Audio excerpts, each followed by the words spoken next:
pretty much today, the aim is to focus on upskilling you guys.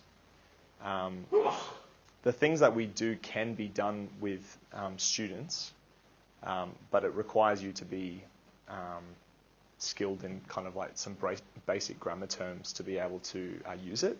And I wouldn't recommend kind of starting a lesson this way. I'm kind of just going by the assumed knowledge that like all of you guys have completed uni degrees, so you know how to write somewhat competently. But like I will give some advice at the end about how you can kind of use the knowledge today, but kind of the next seminar after this will kind of fill in those gaps a little bit. This is more just to upskill you a little bit and to talk about some of the main features of academic writing. Look, last time, introduced these three terms, field, tenor, and mode. We'll need to know them for today. So can anyone who was here last time remember what field, tenor, and mode mean? Field is like the context. The what, sorry? Field is like the context. Well, all of these are part of the context, but field is the subject of the text. So if the text is about, like DNA, that's the field, and more specific. Hello. No, that's all right. Just grab this too. One of them is the text type or even The mode. Yeah, mode is like text type. Yeah, so structure. So like an essay has particular parts about it which informs its mode. So the fact that it uses topic sentences. Anyone remember tenor? Is it like target audience or something? It's connected to target audience. Yeah, pretty much. It's more actually the relationship between the two. So one might be an expert and one might be a novice, and that affects the way the text is written.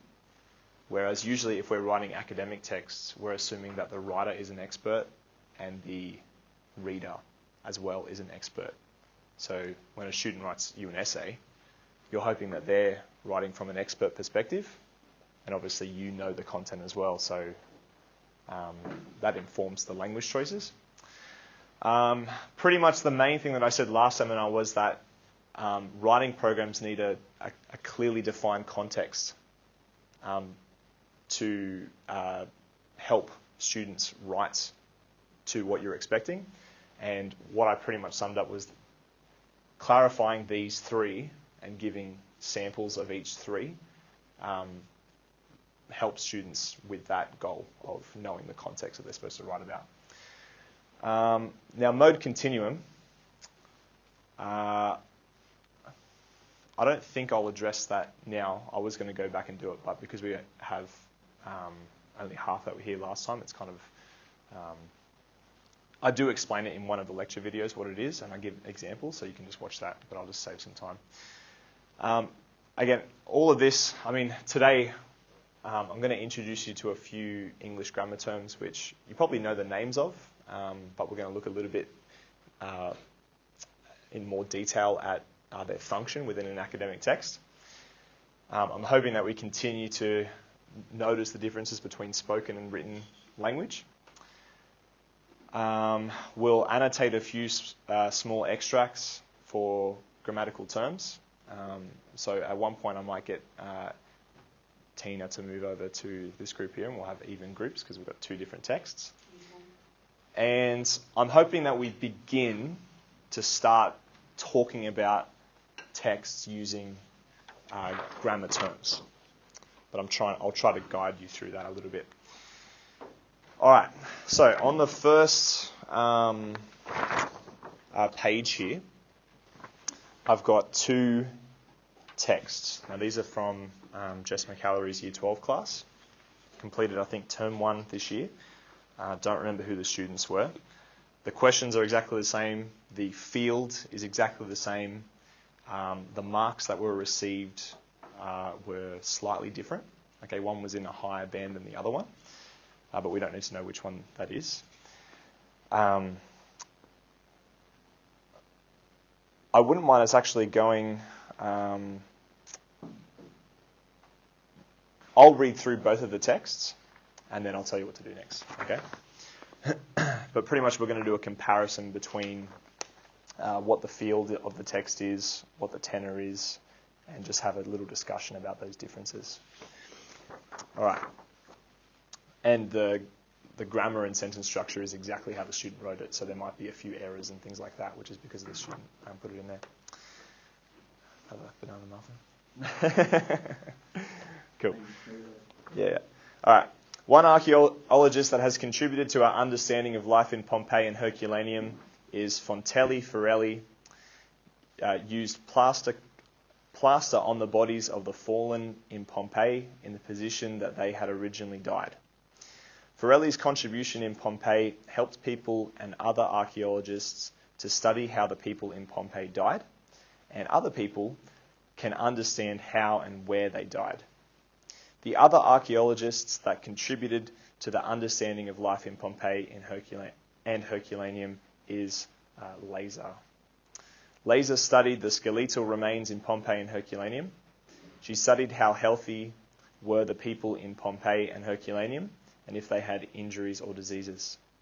Source G shows one of bodies that she studied on called the Lady of Oplantis.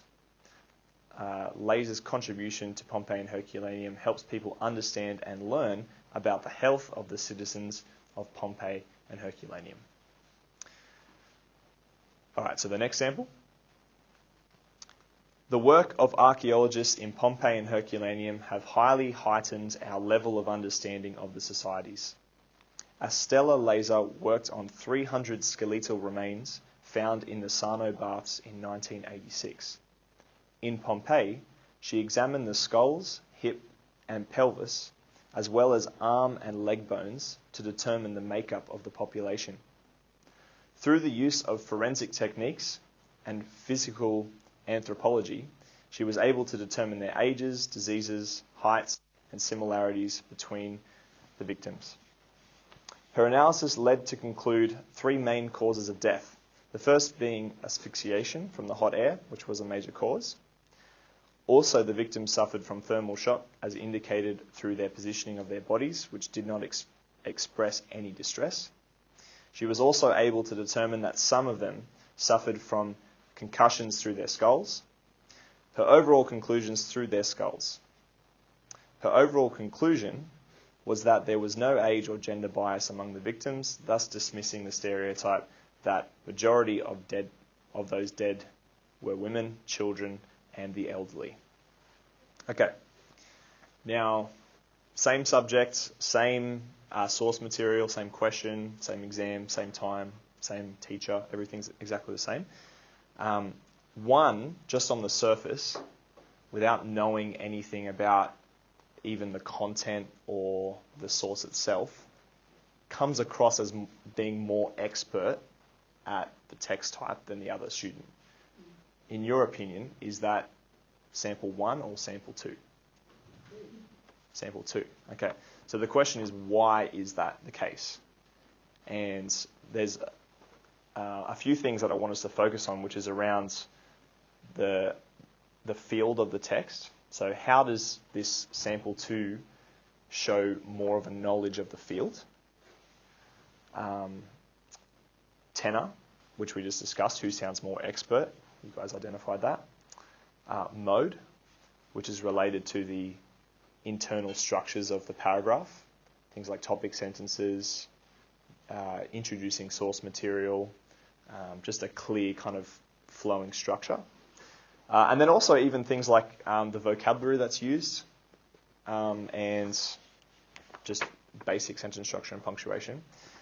What I wouldn't mind you doing is if this table focuses on sample 1, okay, including Tina, and this table focuses on sample 2, just there's 2 blank pages here, but I'm not getting you to write down everything. Just take some notes about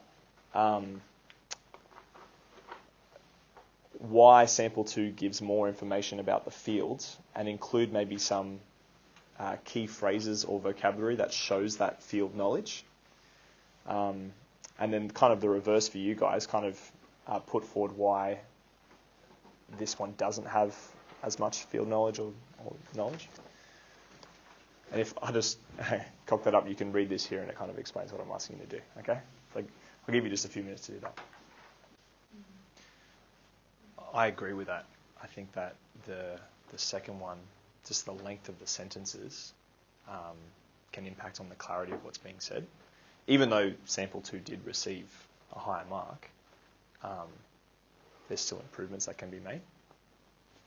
Because I think sample 1 has a clear start, middle, end, as versus sample 2, which is just That's all right, middle. just sort of adding more and more detail in it rather than having a flow of one sentence connecting to the next sentence, connecting to the next one. Yeah. Yeah. But this sample 1 could use their first sentence Yeah. and then continue with their first sentence. I just find something really, that could be good. So you could say on the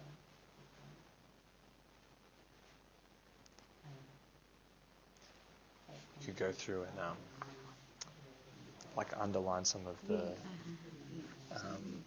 even some of the technical vocabulary that's specific to the subject, like things like anthropology would relate to archaeology, some of these key terms that only come up in the subject area. All right.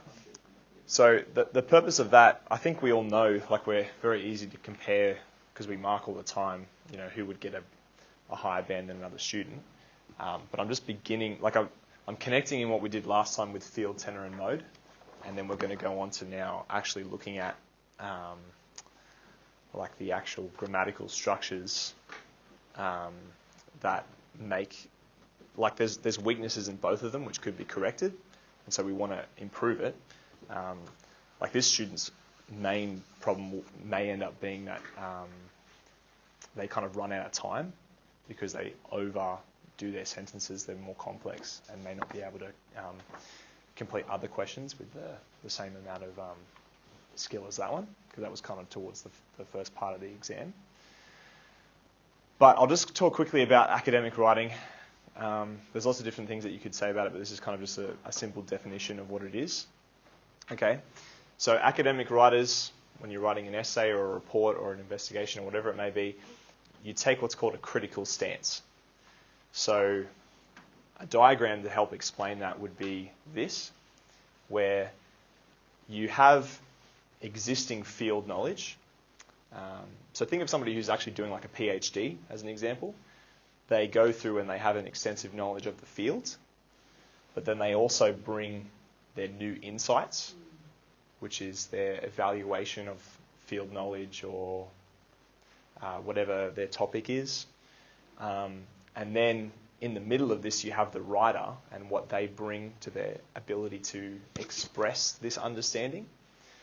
And each student may have different levels of field knowledge or new insights. They might be really opinionated, so they bring a lot of opinions, but they don't have maybe the field knowledge to back it up.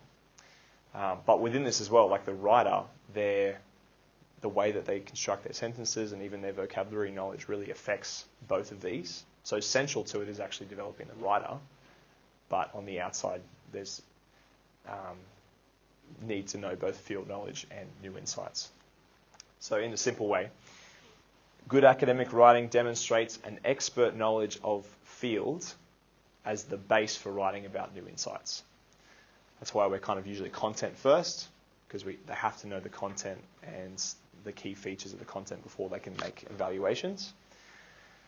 But often we kind of, I personally find, if I'm doing a novel study, a lot of time is spent doing the novel study, but helping support the new insights is something maybe that is lacked, and that usually leads to like a C level as opposed to like a B or an A level. Now what this means for mode is that you would expect a lot of subject-specific vocabulary. If you read through like a medical text, it's impossible to understand if you're not within the field to be able to understand it, and that's kind of common in academic writing. One thing which will probably not come clear by the end of this, but hopefully by the end it might make a little bit of sense, is that academic writing has a focus on the discussion of ideas, which are the nouns or the noun groups, and their relationship, which is the verbs. A lot of the verbs that are used in academic writing simply make connections between two different noun groups, which I'll talk more about that in a minute, rather than on actions and their impact on something. When we speak, and spoken language in general, it has a focus on the verbs that are used, because the verbs, usually the nouns are known. So, because we always use, I punched a dog. I'm just trying to think. When I punch that thing over there, we know what the nouns are, but the focus is on what has actually happened, communicating what has happened. Whereas the real gold in academic writing comes in the formation of these ideas through the nouns that are used, and then simply describing their relationship. I think that'll become clearer when we start going through what those things actually mean. What that means as well is that we use third person because we're discussing it in an impersonal way and an objective way rather than subjective. So third person is the best fit for that. We're not going to do that. I'll just skip that for now. Okay. Now, all of these slides were put in the second E lecture, and I kind of described them in a bit more detail, but I'm just going to go on the base assumption that we haven't done it, and hopefully it'll help out. But I'm assuming some of these terms are familiar to you because, some of them you probably learned in primary school and maybe have not used in a while. Okay, so there's four main things that I want to focus on, and these are key to academic writing.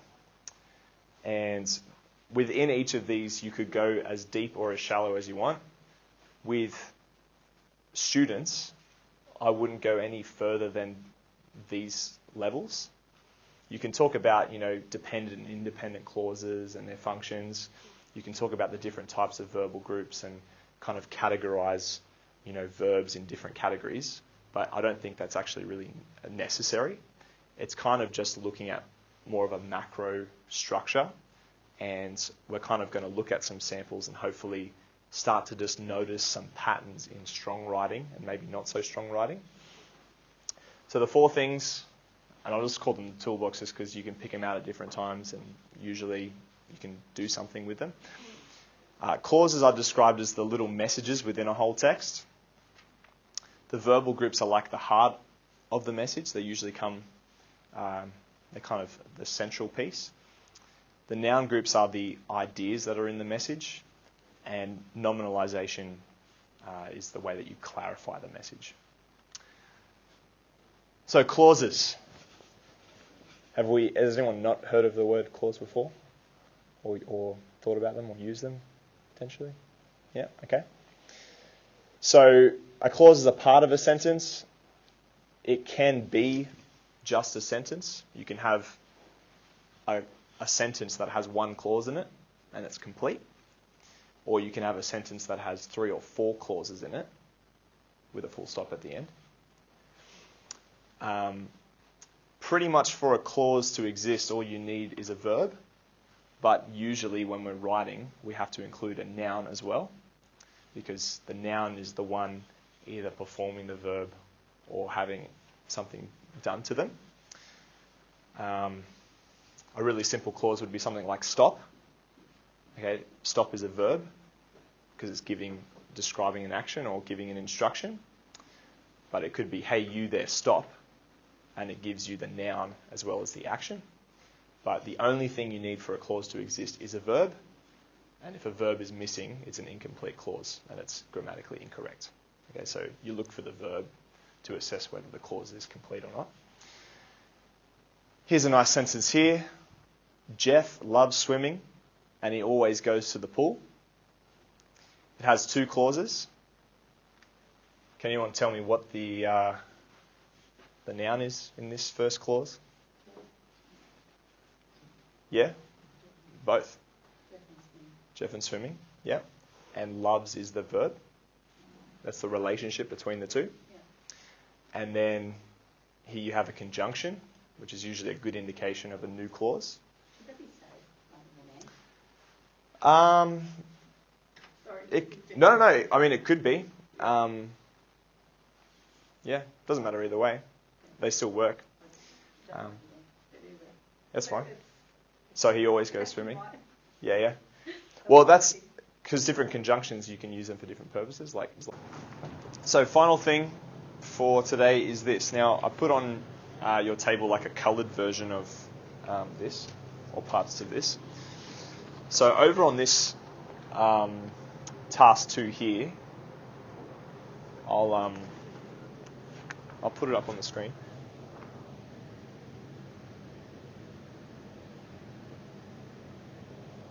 All right.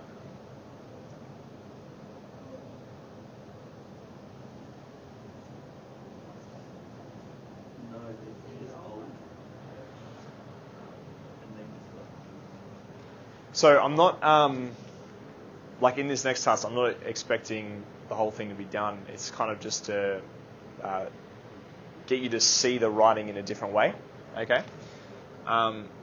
So there's a set of student work samples which are over the page. You're going to individually have a go at dividing up clauses, finding the verbs and verbal groups by like highlighting them. I've got a few texts here that you can use for that. And then finding the main nouns by underlining them. And pretty much doing it as it has in the colour version down the bottom there. So here's a extract from a science textbook. It's just an explanation of biological classification. And like, what do you notice, first of all, just visually about this, the structure of this?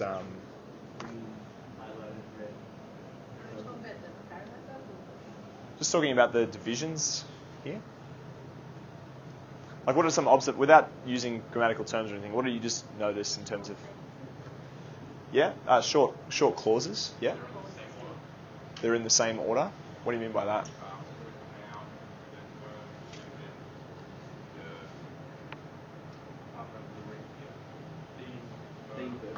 Yeah. Any comments about the length between theme and then ream? Yeah, ream's larger, okay, than theme. And what about verbal groups? Short. Yep, restricted to the main verb, maybe, a few that have additional, but they're usually mainly for like tense rather than anything significant, okay? So you see this kind of like clear, crisp explanation, and that's what you'd expect from, first of all, a stage 4 audience, okay, because it's designed to explain something to 12, 13, 14-year-olds, and also just an explanation text in general. Like, explanation texts work best when they're really clear. So there's usually like a follow-on effect. You've got a real clear, like, beginning noun that you're talking about, and then what's the new information that you want to give about that? And then it kind of continues on. You've got a pronoun for animals, and then it gives more information about that. And then you stop, and it's still talking about the same noun. So explanation texts follow this like given a new pattern where you just have this real clear, short noun group at the start, and everything that comes after the verb usually just gives that extra detail.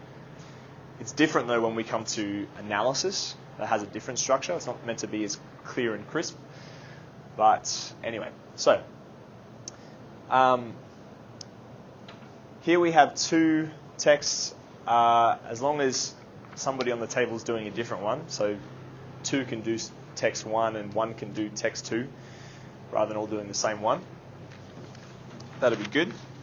But you're pretty much looking to create something just like the coloured version that you've got in front of you, where you're dividing up, kind of like rewriting it so that you're dividing it.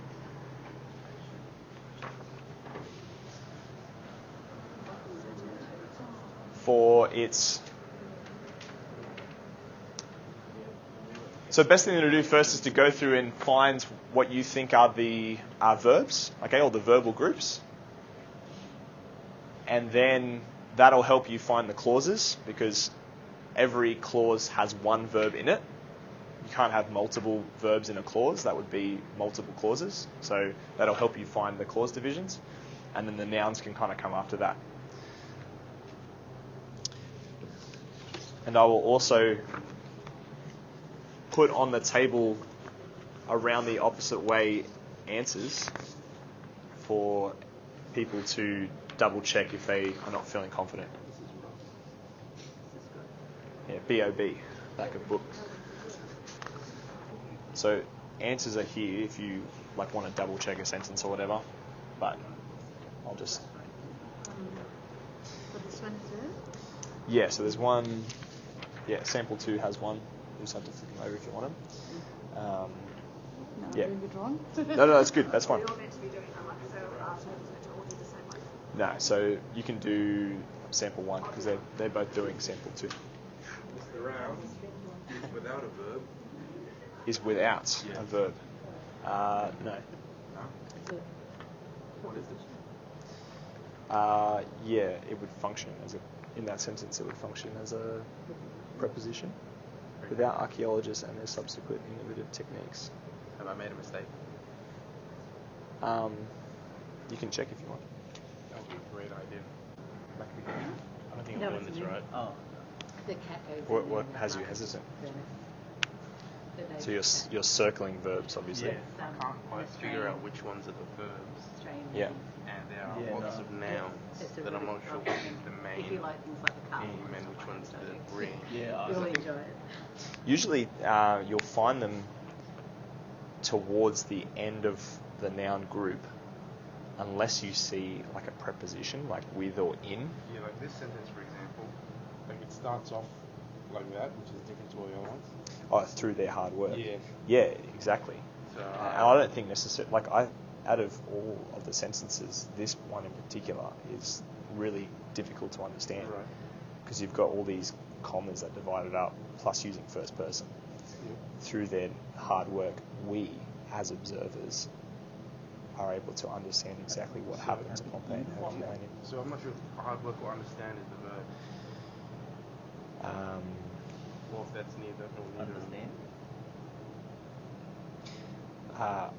Yeah, are able. Are able is the verb. Are able, yeah. So what's this then? Well, it's a new clause because you've got a conjunction there. Yeah. So that's the verb, Yeah, verb group. Yeah, are able and that's another verb. to understand. Yep. This modifies the verb, so it's understand exactly. So that's part of the verb group, even though it's confusing that it's on this side of it. Right. So that's kind of the point of this work sample. So Is this one's not a verb. I think what I put it down as is part of the noun group Okay. of Because that's the what they're observers. talking Yeah, yeah. All So, right. and I put this actually as are Oh, able okay. to understand. Yeah, that So makes that's more one sense. verb. Okay. Yeah, So are you only allowed to have one verb per clause? yeah. But one main verb per clause. Right. Because this sentence, I remember spending like 10 minutes trying to figure it out. I actually assessed that Happened was this is the main verb, right. and this is part of the same verbal group. Because that adds detail to that. Well, yeah, because you're trying to understand what happens. Yep. It's not just about understanding in general. Okay. And like exactly can be placed into the verb group as well. But because you've got a what in the middle, you can't include that in the verb group because it's a pronoun.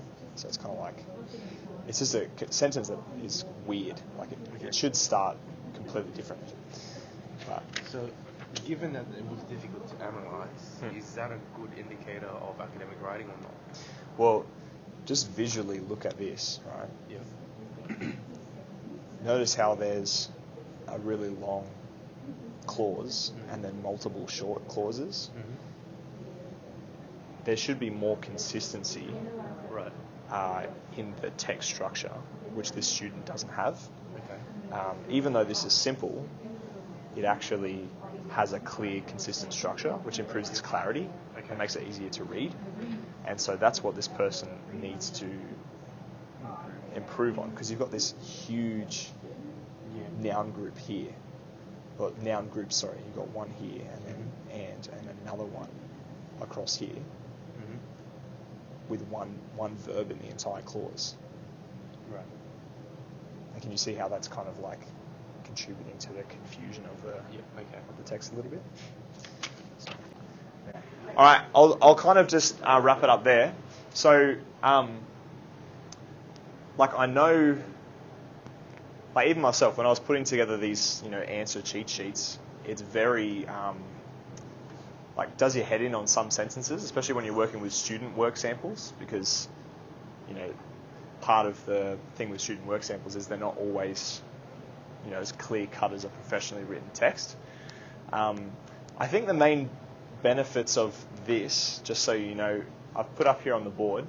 Actually, first of all, if you want an easy way to find parts of speech, you can just copy and paste text into this website, and it'll visually show you the different types.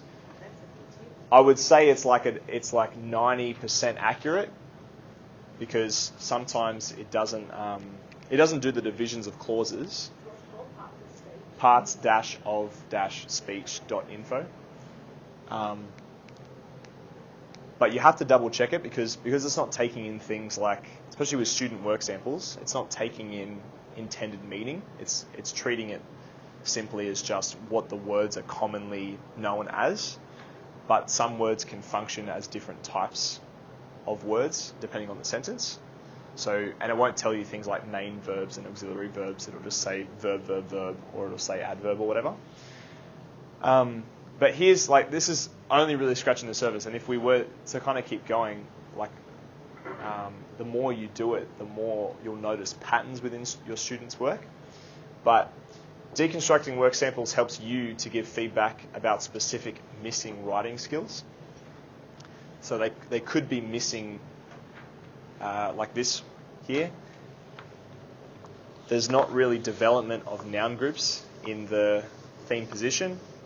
So you might do a lesson on creating larger complex noun groups, as an example, because you just notice it based on your activity that you just did. And you may also notice patterns across the class if you do several, where maybe in your senior class you have an example like this one, where you've kind of got, this is sample 1, where you can just visually see some sentences are quite complex and the noun groups are quite complex and long, but then other sentences are very short and include a few verbs really in quick succession, which shows that there still needs to be a development of the difference between written text and spoken text. This person actually switches into the first person in this sentence, and then you can see the effect of that by the subsequent clauses. They become short, and the focus gets off the ideas that they're trying to put forward. And finally, we're officially over. In the slides towards the end, there's a few takeaways that you can actually do, but I think the best way forward from this is, so towards the end, the two takeaways, the takeaways and the try this things. You might like to compare a bottom and a top sample and just do the first few sentences, like their point sentences as an example, and look at the complexity of their noun groups from a top to a bottom sample and just see what's happening within them. Just focus on point sentences and then go from there. But from this, the whole purpose of this talk course is to kind of do this and then me be available to help you apply this within a class group. So if you want to do that, especially if you've just marked exams or whatever, I'd happily come in, take a few work samples away, and then give some suggestions on how to improve work samples, or you can just email them through to me. But yes, we are dismissed.